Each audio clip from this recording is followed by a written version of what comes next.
लेवीय व्यवस्था 1 अध्याय और 3 वचन। यदि वह गाय बैलों में से होम बलि करे तो निर्दोष नर मिलाप वाले तंबू के द्वार पर चढ़ाए और यहोवा उसे ग्रहण करे, और वह अपना हाथ होम बलि पशु के सिर पर रखे और वह उसके लिए प्रायश्चित को ग्रहण किया जाएगा।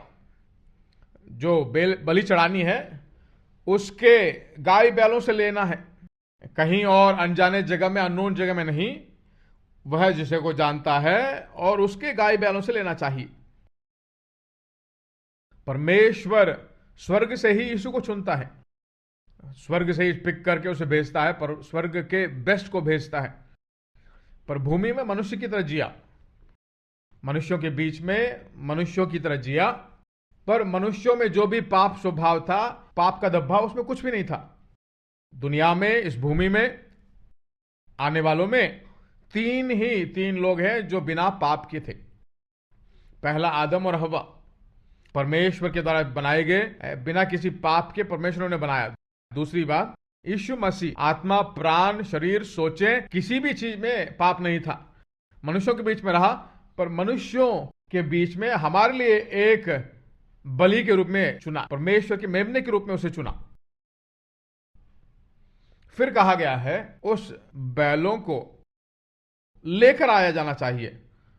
उद्धार की जब बात आती है, कोई भी आपको फोर्स ना करे, कंपल करके मैंने प्रभु को ग्रहण किया, ऐसा नहीं है। यीशु ही प्रभु है, उद्धार करता है। आप ही गाय या बैलों को प्रभु के लिए बलि के रूप में लेकर आना जरूरी है। यीशु को परमेश्वर के सामने जब दिखाते हैं, यीशु मेरे लिए मरा, गाड़ा गया, जिलाया गया, तो ऐसा दिखाते हैं। जब परमेश्वर के पास आते हो तो बलि आपको लेकर आना है। समझ में आया आपको?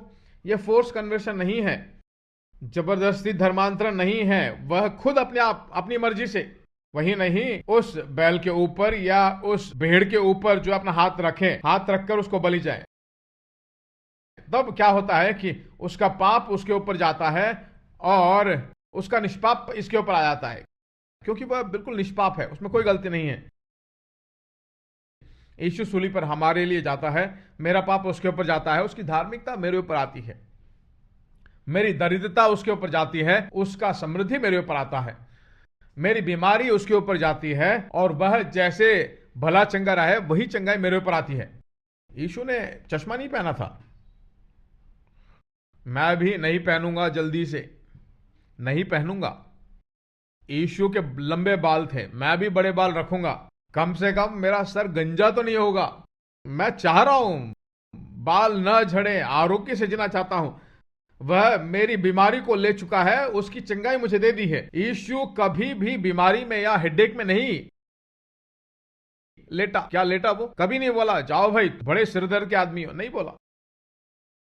हमारा जो सिरदर्द है ना, उससे भी ज्यादा, कई गुना अधिक सिरदर्द उसको था, क्योंकि बुरे लोगों के साथ उसने सेवकाई की। एक दिन भी सरदर्द में या निराश में नहीं लेटा। वह चंगाई उसने हमें दिया है, क्योंकि वो मेरा पस्का है।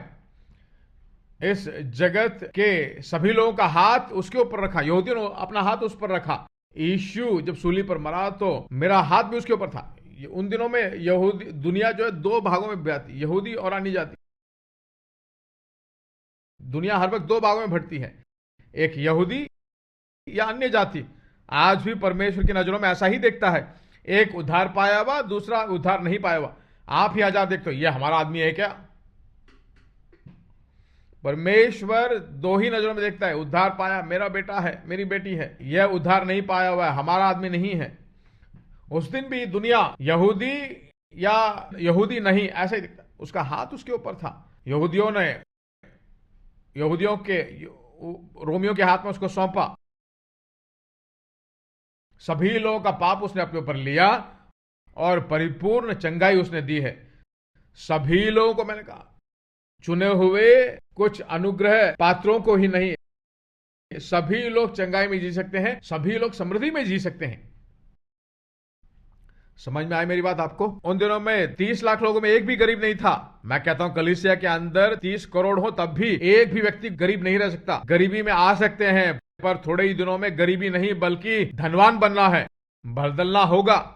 सोना चांदी के साथ जैसे वो निकले, आप भी सोना चांदी संपत्ति के साथ बेंस या जो कार आपको पसंद है उसी कार में जा सकते हो। ऐसा नहीं करा कि सभी बेंस ही लेना, आपको जो पसंद कार है वो ले लो। आपको बीएमडब्ल्यू पसंद है, बीएमडब्ल्यू ले लीजिए। फेरारी चाहिए तो फेरारी आपको ले लो। ऐसा जाना चाहिए। आपको देखते ही बोला, ये देखिए परमेश्वर के लोग जा रहे हैं। क्या ऐसा दिखाई पड़ता है? तेल बहता हुआ चेहरा, बहुत ही बेचारे दिखते हैं। आज हो सकता है, पर पस्का का मेमना ने क्या किया उसे जरा सोचिए, उसे ध्यान कीजिए, सोचिए।